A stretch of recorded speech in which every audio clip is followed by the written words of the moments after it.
A saber-toothed cat stalks the edge of a melting glacier.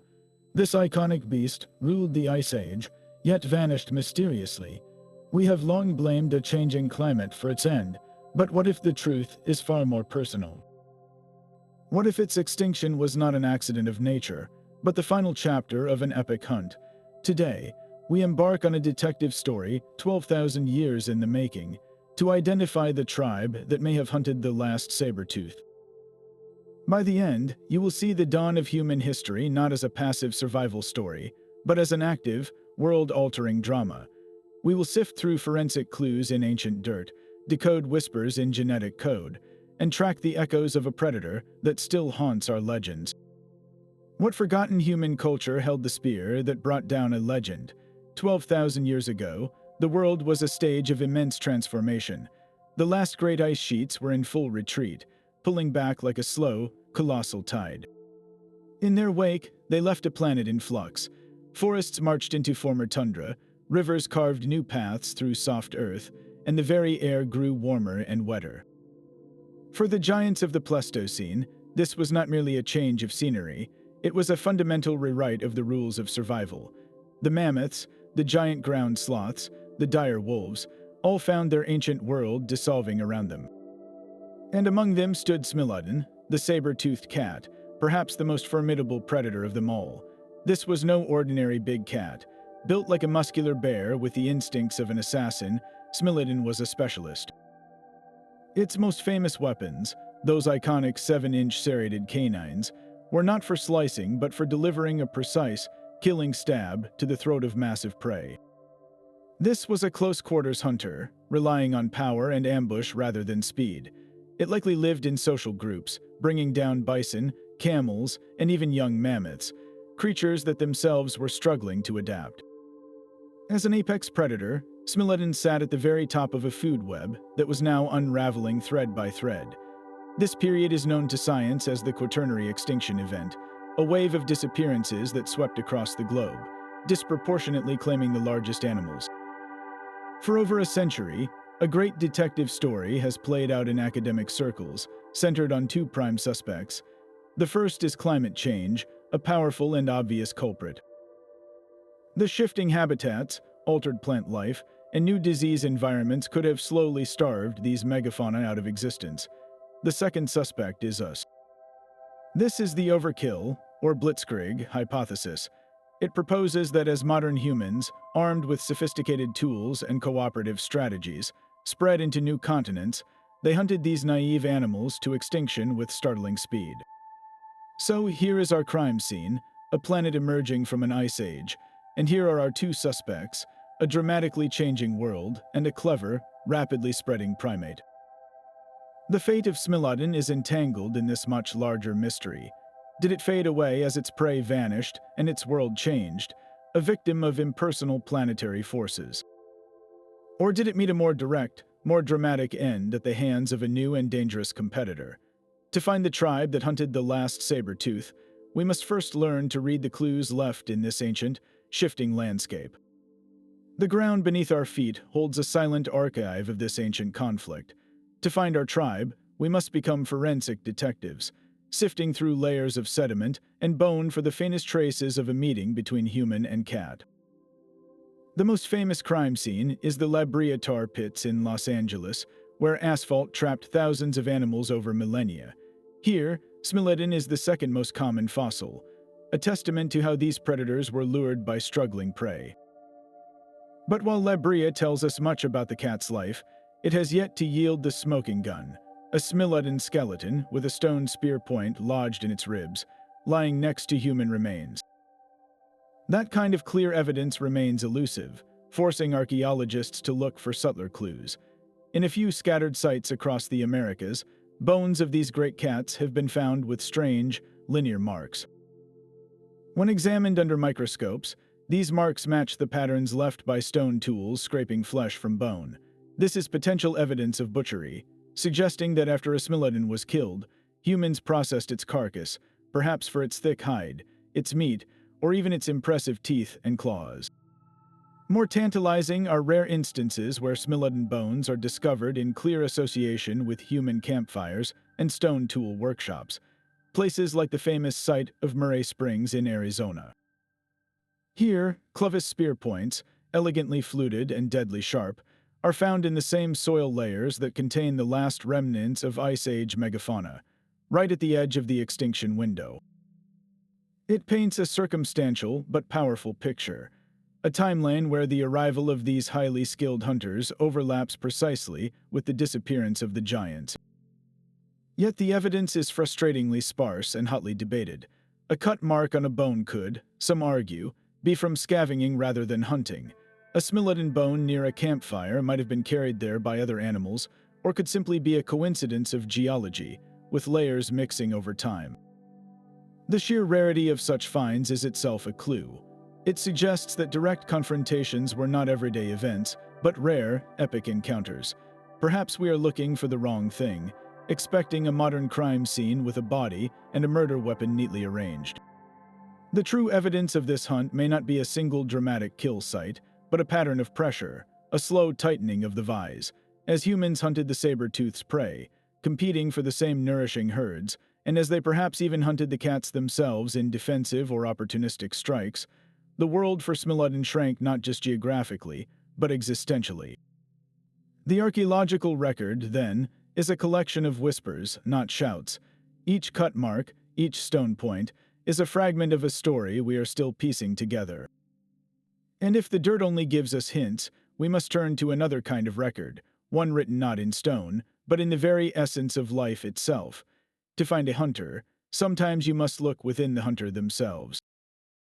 The story of our past is written in a double helix, a genetic code passed down through generations, and recent breakthroughs in analyzing ancient DNA are opening a new window into this final act.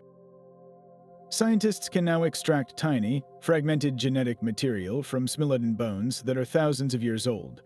What these genomes reveal is not a picture of a robust, healthy population, but one already in distress long before the final curtain fell. Studies suggest that genetic diversity among these cats was declining for millennia before their extinction.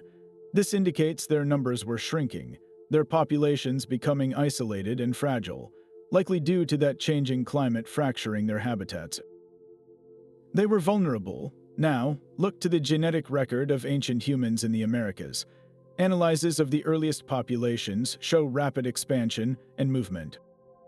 These were not static groups, they were dynamic, spreading across continents with astonishing speed. The timeline is critical. Genetic clocks place the initial peopling of the Americas right at the cusp of the extinction event. So we have a scenario of a predator in decline and a new, highly adaptable competitor on the rise. The genetic evidence doesn't show a spear piercing a heart, but it paints the before and after, the conditions that made such a spear thrust possible, perhaps even inevitable. It tells us the stage was set for a confrontation, but what of the human memory of such an encounter? Could the experience of facing such a fantastic beast have been so profound that it etched itself into culture? Across the Americas, there are tantalizing hints in ancient art. In the remote rock shelters of Brazil, there are petroglyphs, images carved into stone, depicting large cats. Some show creatures with robust, muscular bodies and, intriguingly, what appear to be elongated, curved upper canines. Archaeologists debate these fiercely. Are they stylized jaguars, or could they be folk memories of Smilodon passed down and rendered in stone generations after the animal was gone? The line between myth and memory blurs even further in oral tradition. Many indigenous cultures across the continents have stories of powerful, sometimes supernatural, great cats. The Cherokee speak of the Daqua, a giant cat-like creature. In the Andes, legends tell of powerful feline spirits. While these are not literal records, they exist in that profound space where reality becomes legend. The arrival of humans in a world containing Smilodon would have been a seismic event for both species. For humans, encountering a predator of that magnitude, with teeth like daggers, would be an experience burned into collective memory, a story told and retold around countless fires, slowly transforming from a report of a real animal into a being of mythic power. Finding the tribe, therefore, might mean listening to the oldest stories we have. It requires us to look beyond the tangible spear point and consider the intangible echo. The tribe that hunted the last saber-tooth may not have left a clear signature in the dirt, but they may have left one in their genes, and in the stories they told their children, stories of a time when the world held monsters, and their ancestors were brave enough to face them. This shifts our search from a single archaeological site to an entire cultural landscape. But to narrow our focus, we must ask a more pointed question: who had the capability, the technology, and the sheer audacity to take on such a beast at the very moment of its disappearance? Two distinct human profiles emerge from the shadows of prehistory, each with the potential to be our culprit. The first is the most famous and long considered the prime suspect, the Clovis culture. Named for the distinctive stone spear points first discovered in Clovis, New Mexico, these people represent a technological revolution in the New World. Their weaponry was elegant and devastating. A spear point fluted on both sides to fit snugly onto a wooden shaft, creating a tool that was both aerodynamic and deeply penetrating. This was not a crude rock tied to a stick. This was precision engineering for the hunt. The geographic spread of Clovis points is staggering, found from coast to coast in North America and deep into Central America, all within a remarkably short archaeological window, perhaps only a few centuries. This paints a picture of a highly mobile, adaptable population exploding across a landscape teeming with naive, large game. They had the ultimate means, motive, and opportunity.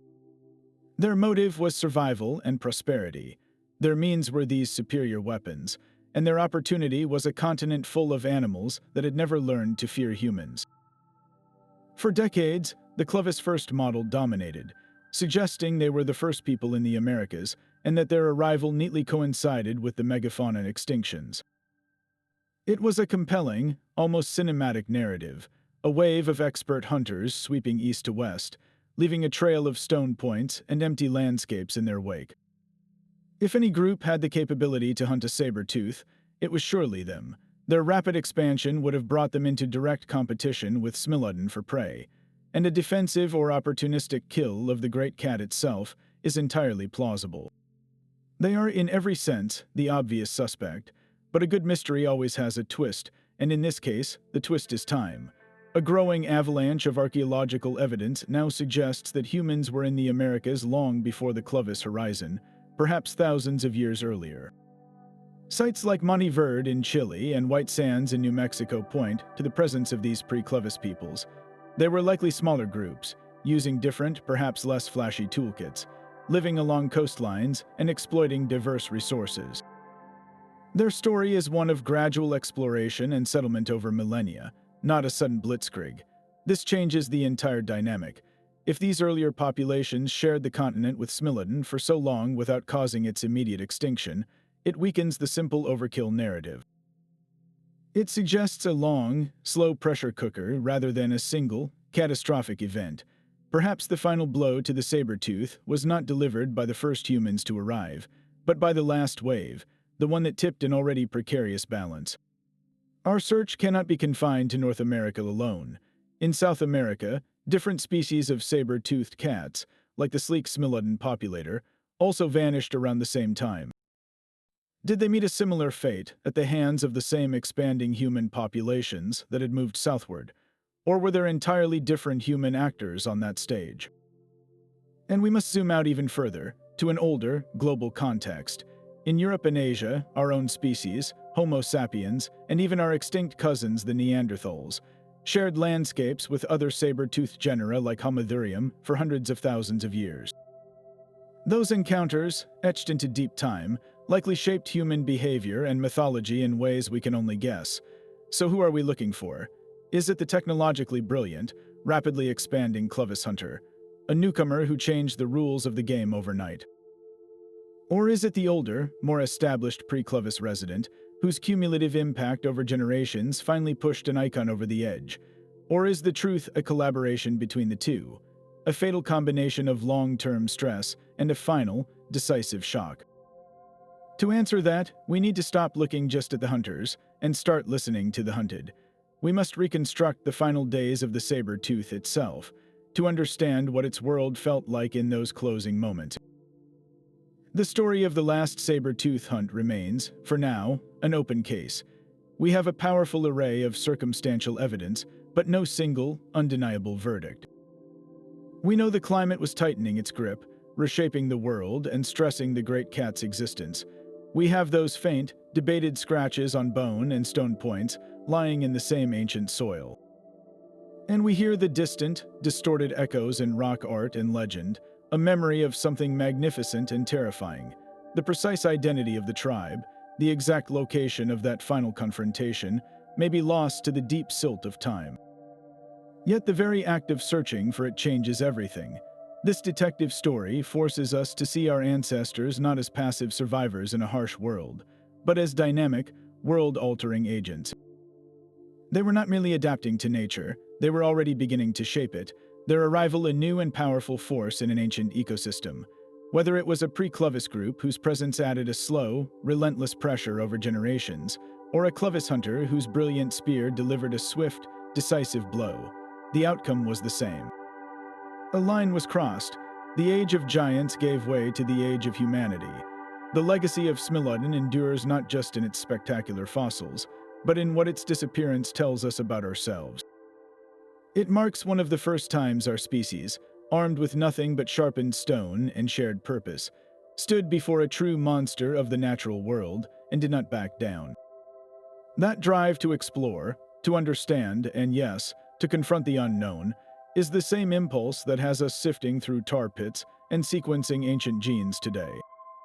The hunt for the saber-toothed is, in a way, a continuation of that very human story. So what do you think? Who held the spear that brought down the legend? Was it a solitary, epic struggle, or the quiet culmination of a changing world? Share your theories below, and if you enjoyed this journey to the edge of history, subscribe for more explorations into the mysteries of our past.